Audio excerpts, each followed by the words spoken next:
तीव्र वावाझोडानी असरो અત્યારે બનાસકાંઠા જિલ્લામાં જોઈ શકો છો કે ચામુંડા માતાનું જે મંદિર છે એ તરફ જે માર્ગ છે તે પાણી અત્યારે આ વિસ્તારમાં જોવા મળે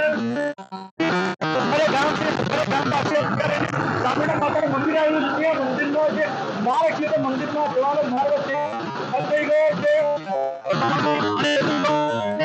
મોટી સંખ્યામાં